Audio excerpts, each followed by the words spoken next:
I'm Julia at the Greenville Springs branch of the East Baton Rouge Parish Library System, and I'm going to show you today how to make a duct tape wallet.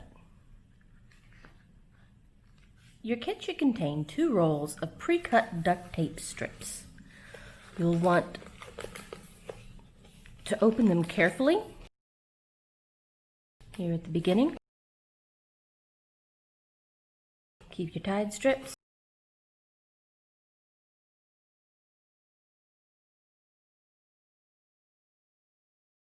And the inside of your roll should look something like this. You'll have 2 colors, one for the outside and one for the inside and trim. One of them may be a pattern as opposed to a solid color. You should have a little more duct tape than you need to make one wallet, but you will not have enough to make 2 full ones.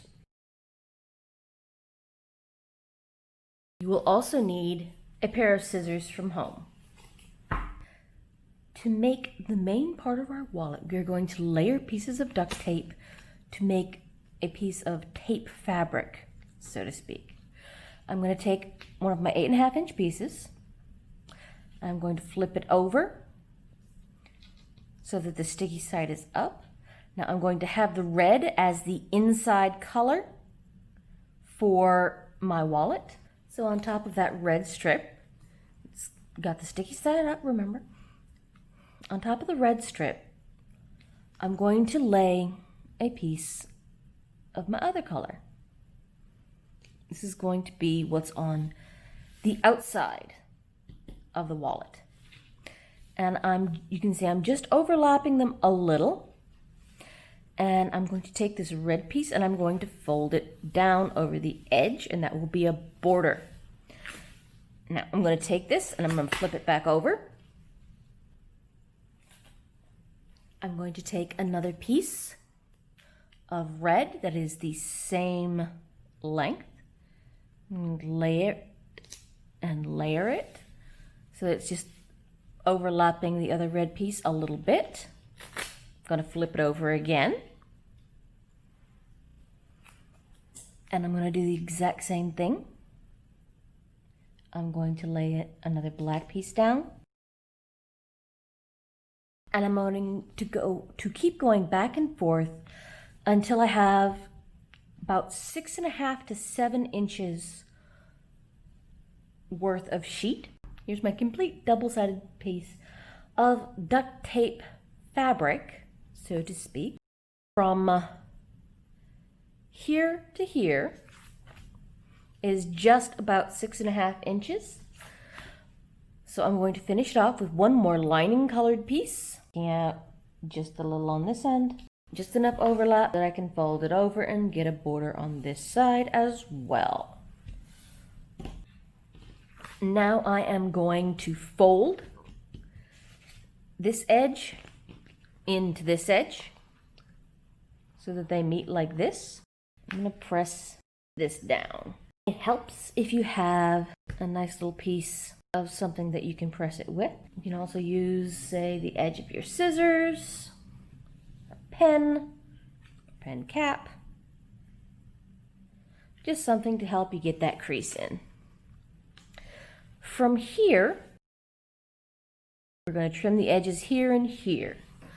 Now, for a single dollar bill, if you're only going to put dollars in it and fold it in half, then it only has to be about 7.5 inches. Maybe even 7. That'll hold $1.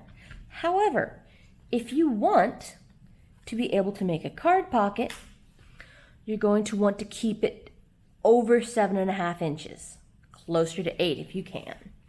I'm going to use a pair of scissors, if that's what you have. You can also use a very sharp knife, like an X-Acto knife, if you have it, and if you have someone there to help you. These can be really dangerous to use. You can cut yourself really easily. So often it's better just to use a pair of scissors. I'm going to try and make a little bit of a line for myself to trace. I'm just going to cut it neatly up the side there. And do the same thing on the other side. I'm going to seal up the sides of my wallet now. I've taken another strip of my lining color, my trim color, and I'm going to, you can see that it's a good bit longer. I'm going to very carefully lay this across.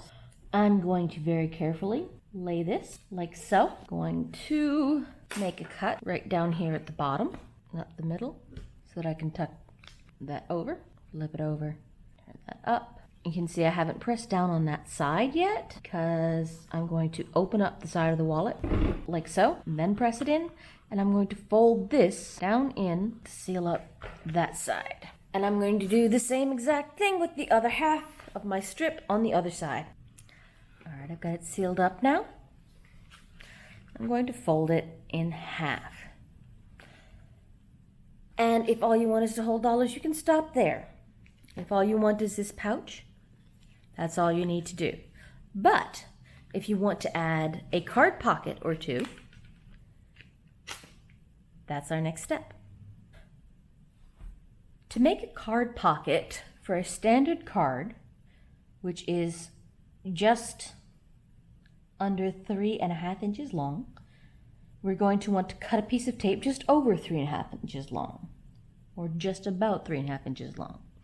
And then we're going to want to cut another piece which is just under 4 inches. It should be 4 inches from here to here, and we don't want it to go quite to the edge, so 3 3/4 to 4 inches.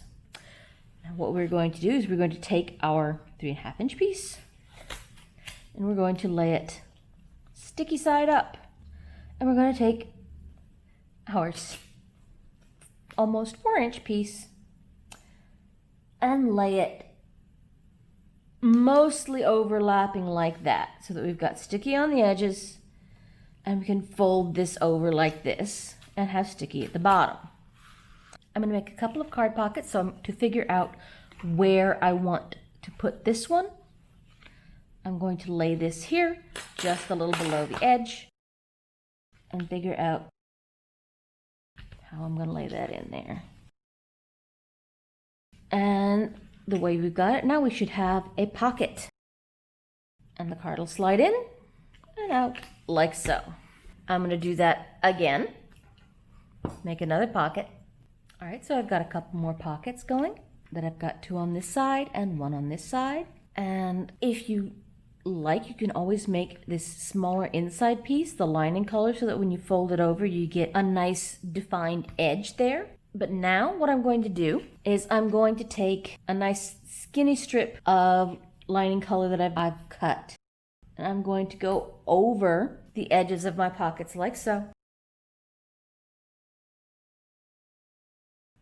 And again on the other side, and that'll help seal down the edges. From here, again, you can stop here, or you can use trim color or any other color you may have to add some decoration. As you can see, I've got a little decorative symbol on mine. There we go. We have a completed duct tape wallet.